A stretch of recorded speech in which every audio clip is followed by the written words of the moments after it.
Today, we are going to take a brief journey back to my days in extreme budget cooking and extreme budget meal videos. Since I've been on YouTube for over 7 years, I have hundreds of videos that I have made and posted to my channel. And occasionally I like to go back and look at my older videos, especially videos with a specific budget, because I like to see what it would cost today. And also, you live and you learn. So there are things that I would do differently. So I found this video from almost 3 years ago. And I thought it would be interesting to watch it, to see what it would cost today if I were to pick up the same or similar ingredients, and also give you some ideas for things that I would do differently. This is another emergency budget meal video. I'm going to be sharing some really easy recipes, the kinds of meals that are meant to get us through a very short amount of time when we're just on a really tight budget. Lauren over at Louise Lane, I think she changed the name of her channel. It might just be her name now. She made this intro for me with the typing, I remember.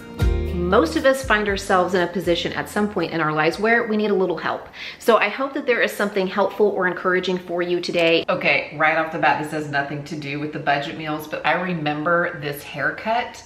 It was back when curtain bangs were all the rage, and I let somebody talk me into curtain bangs, and I remember hating that haircut so much and like battling it for a month or two before I finally just went back to the stylist and had him like chop it all off in my usual bob that I wore for years and years. So you can see that I'm like giving up. I'm like pulling it back out of my face because I can't stand it. I couldn't style it. It just did not look right to me. I'm not going to use any other seasonings.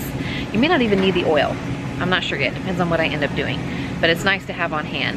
And since I'm not going to be using a whole lot of seasonings, it can be nice or helpful to utilize some ingredients for the meals that are already seasoned or have seasonings with them. Okay, that is a thing that I did a lot when I was doing these extreme budget meal plans and these videos around very tight budgets, was use ingredients that were already seasoned, that had a seasoning packet in it, you know, like some kind of box meal or meal kit that would have the seasonings. But I also made a couple of different videos where I outlined a plan where a person could actually stock their kitchen with just the basic condiments, seasonings, spices, baking items like flour, sugar, baking powder over the course of several grocery trips, so that you wouldn't have to worry about this and you could like cook a little more from scratch and control the seasonings and the amounts that you wanted in your recipes.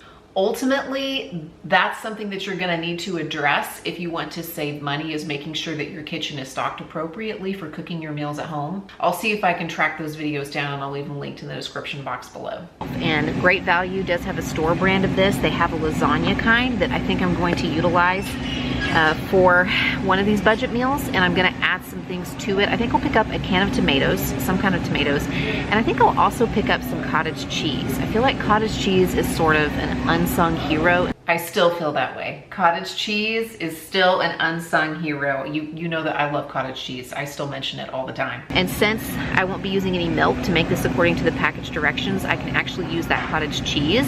I can either stir it in as is, or I can actually pulse it in the food processor a little bit and then just use the recommended amount of water or a little bit more to create a complete meal. From what I can surmise based on the prices I'm seeing today, it would cost me $4.84 to make that meal. So I think I'm gonna pick that up and make that probably for lunch sometime this week. Okay, already I'm wondering if my math was off in this first video, if I meant to say $3.84 back in 2022, because it is late October, almost November of 2025 when this video is coming out.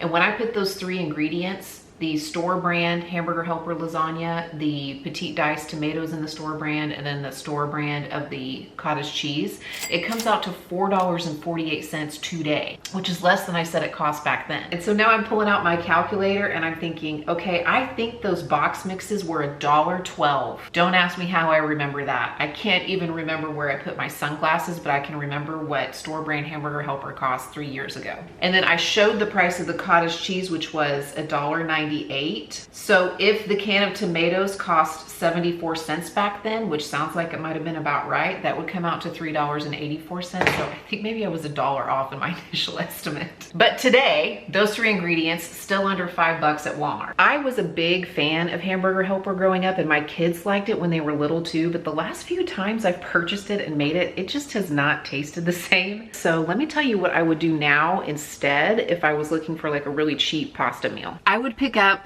a big 28-ounce can of whole peeled tomatoes. These are crushed tomatoes. I could, you know, splurge and get this on Marzano in this brand, or the store brand is $1.48 today. And I would also pick up a bowl of garlic. I would use whatever oil I have at home, some salt and pepper and a little bit of oregano. And I would just make a homemade marinara, a homemade sauce that I simmer for 30 minutes to an hour that's going to be very flavorful. And my Walmart is now carrying this brand of pasta. I get it from Thrive Market because I can usually find a really good deal on it, but they do have it at Walmart. A serving of standard pasta has about 7 or 8 grams of protein. This has about 12 grams of protein, so I'm getting a little bit extra in this, and there's 6 servings in this box. For 4 servings, if I'm just making this for a family of 4, I'm coming out to 18 grams of protein for a bowl of this pasta if I divide this box by 4. And those ingredients come out to $5.18. And if I want to take it up a notch and throw a little fresh basil into my cart for $1.94, it comes out to $7.12. Or if I just really like the cottage cheese, I could still pick that up. It's $2.24 for a 16-ounce container, and then just get a standard box of pasta for about $1 at my Walmart, and I would be coming out right around the same price. When I make videos like these where I go back to an old video and I think about what I might do differently today, just reminds me that sometimes we need to change things up. We need to try something new, which is why today's sponsor is absolutely perfect, because it's Trade Coffee, and they have made it possible for my husband and myself to try different coffees from small roasters all over the country. This one's from Texas, this one's from California, Colorado, Arizona, South Carolina, our neighbors over in Bentonville, Arkansas, Georgia, just to name a few. And these are coming from some of the top roasters and small businesses all over the country. Also, Trade will make sure that the beans are roasted right before they're sent to you, and they actually put the roast date on the bag before it ships.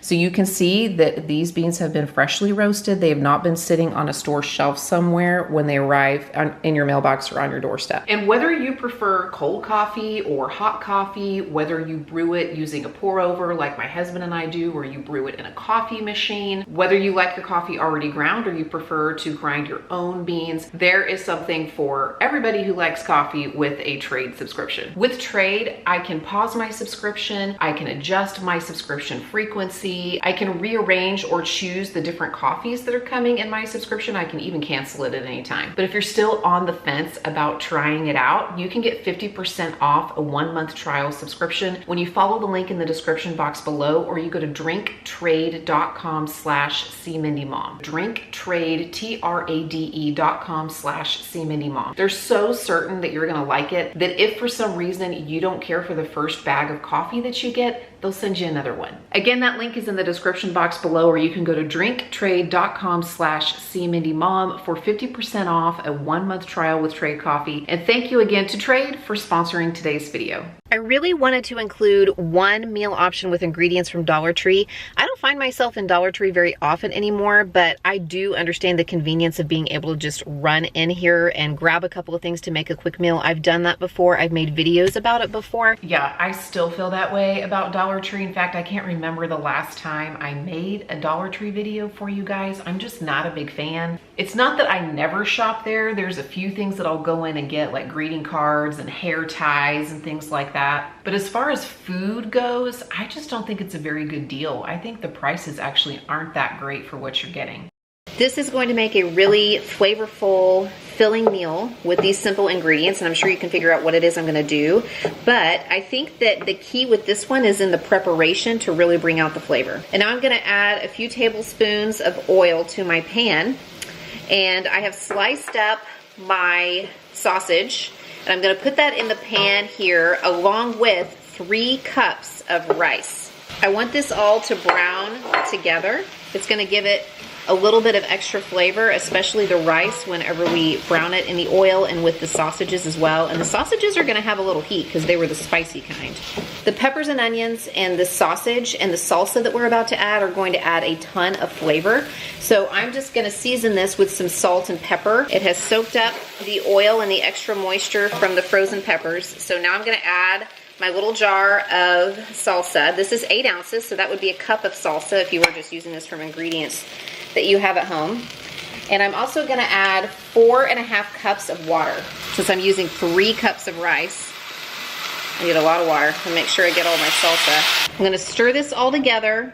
I'm gonna bring it to a boil, reduce the heat to low, and cover it. I'm gonna let it simmer covered for about 10 minutes, and then I'm just gonna turn the heat off and remove it from the heat, but leave the lid on so that the rice can finish cooking by steaming. That is still my preferred way of cooking any rice dish. I cook it, I bring it to a simmer and let it cook for like 10 minutes or so, and then I just turn the heat off, but I keep it covered. You've heard me say that I don't know how many times with my rice dishes. It comes out just right for me every time. Okay, honestly, I don't even know if my Dollar Tree still carries these items. In fact, a lot of the Dollar Trees around me don't have refrigerator cases anymore, at least the ones that I go in occasionally to buy the greeting cards and the hair ties that I mentioned. When I put this into my Walmart cart, 2 pounds of rice is $1.77. One 12-ounce package of just the store brand beef smoked sausage is $2.97. The frozen pepper and onion blend is $2.84. Now granted, that's probably a little larger package. And also they did not have any 8-ounce jars of salsa. So I just got the store brand of the picante, and it was $1.92 for a 16-ounce jar. So that comes out to $9.50 today in October of 2025. But I could probably make an even bigger batch of this. And I gotta tell you, I feel like a sausage and rice skillet still is super tasty and very cheap, you know, very economical meal to make. And my family still eats that. We still eat that. The only thing that I have changed now is the kind of smoked sausage that I buy when I make this. My husband is trying to eat less of that because it's a little bit more processed than other things. So I will either choose to make it on a night when maybe he's at a meeting and isn't gonna be at home to eat and it's just gonna be me and the kids. Or I will pay a little bit extra and pick up a smoked sausage link from Sprouts or Whole Foods that has an ingredient list that is a little bit friendlier to the way that my husband is trying to eat. But if you are not a rice fan, if you're more of a pasta person, there is a skillet pasta dish that I make all the time for my family. It's become a favorite, and a viewer shared the recipe with me several years back. So I will hunt down the video where that recipe is. I'll leave it linked in the description box below if you want to go and check it out, because I think the price point would be very similar. When I was a little girl, my mom would stretch a can of condensed vegetable beef soup like this to feed a few more people by adding a little bit extra water and a brick of ramen. Not gonna lie, I still do that. That's like a comfort food, like a nostalgic comfort food meal for me occasionally when I'm like by myself. If my husband and the kids are like gone for the evening or for the day and I have a rare few hours to myself, I still eat that meal that I just said. I'm going to take that idea and kind of build on it to create a big pot of soup that would feed several people. And I'm going to use this can of condensed soup to season the dish along with the seasoning packets from the ramen noodles. So yeah, kind of back to using already seasoned foods to make the budget meals if you do not have a fully stocked spice cabinet. Ooh, I need to hurry up. I gotta go pick kids up. That have onion, celery, and green pepper in them. Anything I can buy that has some extra seasonings in it whenever I am not working with very many seasonings is really helpful. I wanted to bulk up the protein just a little bit, so I'm gonna throw in a can of beans. I wish I had some navy beans or some cannellini beans, like some white kidney beans, but what I have are pinto beans, so I'll use those. And then I have 2 packages of ramen. I wish they were both beef ramen, but 1 beef and 1 chicken. That's okay.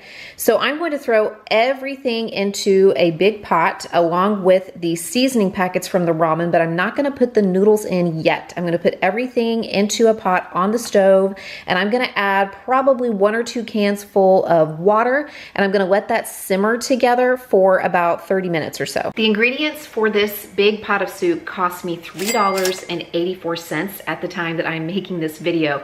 Let's see how much it would be today. Okay, today I have a package of mixed vegetables coming in at 98 cents. The vegetable beef soup at 96 cents. The tomatoes at 96 cents. The pinto beans at 92 cents. The ramen is the big surprise. They're 47 cents per package today for that same brand of ramen. So it's 94 cents to buy 2 packages of ramen. It comes out to $4.76 total today in October 2025 compared to 3 years ago, $3.84. Is that what I said? Honestly, for almost the exact same price as those 2 bricks of ramen, I can buy 1 pound of small pasta shells in the Great Value brand. So I'd keep the canned tomatoes, I'd swap the ramen for the pasta, I'd get rid of the mixed frozen veggies and just pick up some carrots, celery, onion, and garlic if I don't already have them. And use basic seasonings and a little bit of oil, and I just make like a really yummy homemade pasta fagioli. And if I put those ingredients into my Walmart cart today, they cost me about $7.62. And if I wanted to spend a few extra dollars, I can buy a pound of mild Italian sausage for $3.58. So I could brown that up to throw in the soup while it's simmering and add a lot of extra flavor and a little bit of fat and protein. Maybe stop by the discount bakery rack at Walmart and pick up, a loaf of French bread or something to toast. And I'm probably coming in around 12 bucks for a really yummy homemade meal. It's the next day and I'm just circling back to this. I ran out of time watching the video before I needed to get in the car and go pick kids up from school. Just mom life, right? So we are going to pick up where we left off and see what else we can come up with. This next idea I actually got from, believe it or not, a Green Chef meal that I've had before that was really delicious. It is a pizza, and it's going to be a roasted zucchini and corn pizza. And to make this, I'm actually going to use a 72-cent package of pizza crust mix that I have used before from Walmart. I find these at Walmart. You just add water and maybe a little bit of oil. Okay, right away, I'm gonna tell you that I don't think that these pizza crust mixes are, no, I would not buy these anymore. That's just me. If you find yourself in a bind and you want to try it out, I guess it's really just a vessel for other things. But I think it's worth learning how to make pizza crust. I mean, if you have flour, water, some kind of, oil or butter, a little salt and some yeast, you can make pizza dough. It's very easy if you have a bread maker like I do, because I just use it on the dough cycle, or if you have a stand mixer with a dough hook. Even if you don't, I don't think pizza dough is super hard to mix and knead, so it might be worth it just to figure out how to make it yourself, because it would probably come out to around the same cost as one of these tiny little packages of pizza crust, and it would taste so much better. Or I have seen already made pizza dough at my Aldi and my Sprouts, or I would probably just buy it in the canister, over where the biscuits and stuff are, as opposed to buying this one again. This is going to be vegetarian, so for a little bit of a protein kick, I'm gonna use some chickpeas. I'm gonna mash them up with a little bit of the liquid from the can and maybe just a little bit of oil. And that is what I'm going to spread across the pizza crust instead of pizza sauce. I have 1 little zucchini here that cost me 60 cents. They are $1.48 a pound, so this is a little bit less than a half a pound. You could use more if you wanted. And I have 1 can of corn. So I'm gonna drain this completely, and I'm gonna wash this and chop it up, and I'm gonna toss them together in a skillet with a little bit of oil and some salt and pepper. And that is what I'm going to top my pizza with. I feel like just about any kind of cheese would work for this. Mozzarella would be really good, but I decided to go with this Gouda that I found at Walmart. It was $2 for an 8-ounce block. So I'm gonna shred that up and then top my pizza with the cheese, and then I'm gonna pop it into the oven. I'm not really sure how long it's gonna take. I'm gonna guess somewhere between 8 to 12 minutes since it's a thin crust pizza. I'm just gonna keep an eye on it for 2 minutes to kind of crisp up that top. Okay, the good news is I think the cheese is around the same price, because I see it for around $1.97 a block now in my Walmart. Let me plug in all these ingredients real quick and see what it would cost today. Back in 2022, I paid $4.68 for these ingredients from Walmart, and it looks like if I picked up the same ingredients today, it would cost me $5.70. As I was washing this recipe back, the part where I was sauteing the zucchini and the corn together in a little oil and salt and pepper looked really yummy. Like, that looked like the most appetizing part of this dish. So that got me to thinking how I can do something where that is kind of the jumping off point. I just pulled up the old Google and put in chickpeas, corn, and zucchini, and it popped up with this recipe from a website called Kate's Plate for Mexican corn zucchini noodles with chili lime roasted chickpeas. Essentially, it looks like she has you roasting the chickpeas and a little seasoning and some fresh lime zest, and then roasting the zucchini and the corn, tossing it all together, and then making a little simple dressing with a little plain yogurt and some salt and pepper and a little bit of lime juice. So I could just trade out my Gouda cheese for a little feta or cotija. Instead of buying the pizza crust mix, I could buy a lime and a little container of plain Greek yogurt. If I put the ingredients for this recipe into my Walmart app today, it comes out to right around this cost. And that just gives another idea using very similar ingredients that is still going to be very budget friendly in my opinion. So I'll leave this recipe linked in the description box below if you want to try it out. My husband and I have been married for almost 20 years. So I have been cooking in our family kitchen, in some house we've lived in for almost 20 years. And if there's one thing I have learned, it's that things change. Maybe it's your budget. My husband and I make more money than when we first got married. Maybe it's your preferences or your dietary restrictions. Obviously, we go through different seasons with our kids and the things that they like to eat or want to eat. But things change, and sometimes we need something different in a different season. And honestly, that's why I make a lot of the videos that I make. I just am trying to meet people where they're at and try to give some ideas that might be helpful for somebody in whatever season they find themselves in. I hope there was something helpful in this video for you, whether it was, a recipe idea or a budget meal idea, or just a mindset shift into thinking about something that has worked for you before and being able to make the changes so that it will work for you now. Until my next video, you can watch one of these and I'll see you there.